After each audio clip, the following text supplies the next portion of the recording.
ఆంధ్రప్రదేశ్ నుంచి అవునండి. ఆంధ్ర విరిగిపోయింది కదండి. అవునండి.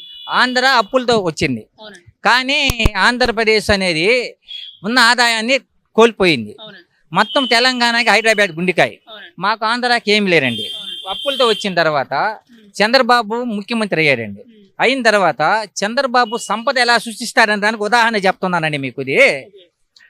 ఆయన ఆలోచించారు. ఉమ్. మనం అప్పులతో వచ్చాము, ఉమ్. మన రాష్ట్రానికి సంపద కావాలి, ఓకే. ఏం చేయాలని ఆలోచించారు.